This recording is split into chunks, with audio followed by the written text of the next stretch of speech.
I once interviewed an athlete, a World Athletic Championship record holder, who felt she was being marginalized because of her race.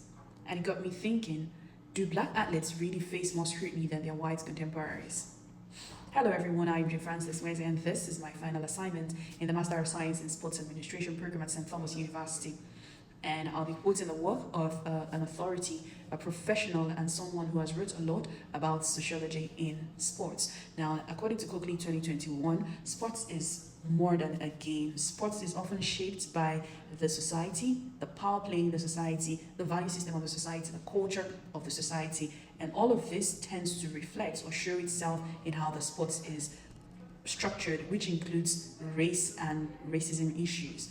So from a critical theory perspective, sports is not neutral.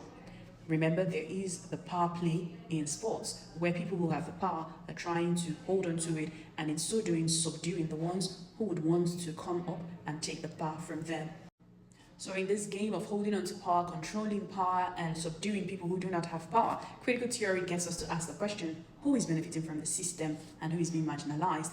And citing the work of Delgado and Stefanik in 2023, we could also draw on their critical race theory, which argues that racism is not simply an individual bias, but is often embedded in the system and within the institution, like sports, and then it shows up in our everyday actions and practices. So for example, let's look at media narratives and sometimes how it is shaped or how it is framed. More black athletes, example, Serena Williams, have been criticized for being aggressive or for having on-court behavior when she is desperate or frustrated in a game, showing emotions, and then it comes with all sorts of analogy from the media.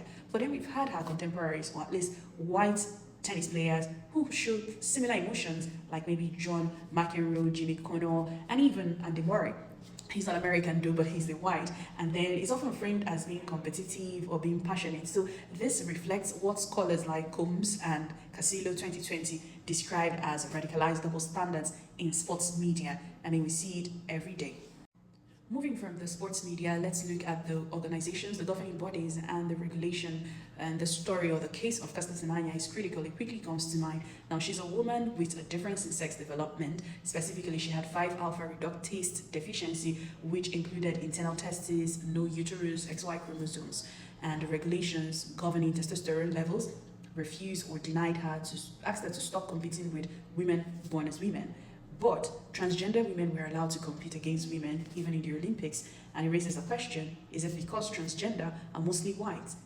Why would the regulation ask Caster Semenya to stay away with her natural problem?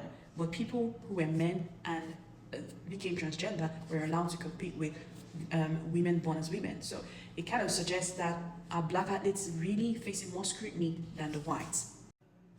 To add to this discussion is the underrepresentation of black people in leadership when it comes to sports. For example, you have a very high number of black athletes in sports like football, but in 2026 alone, the number of 10 coaches hired in NFL, none of them are black, which highlights what Black Chick in 2023 talks about the system in some way, embedding it in such a way that black athletes do not have access to leadership when it comes to sports.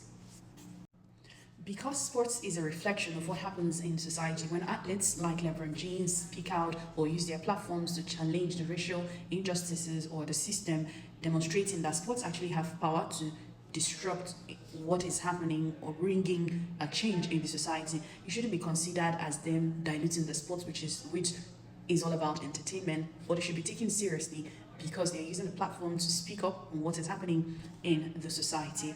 And this is actually very, very important because the athletes live in the society, and what happens in the society affects them in one way or the other. And so when we ask the question, which critical theory gets us to ask about who is benefiting from the system and who is being marginalized, it is important that we go beyond asking those questions to see how we can change the culture or the narrative or the system in sports, as we are discussing sociology in sports, to ensure that whoever is being marginalized, their concerns have been listened to and addressed, and that way we can have a better society. Because like I earlier said, what is happening in sports is also happening in the society, and when we're able to bring in that change in sports, then sports truly becomes that agent of socialization that we intend it to be, which brings about good and helps in shaping the society as much as the society also shapes culture. Thank you very much for watching.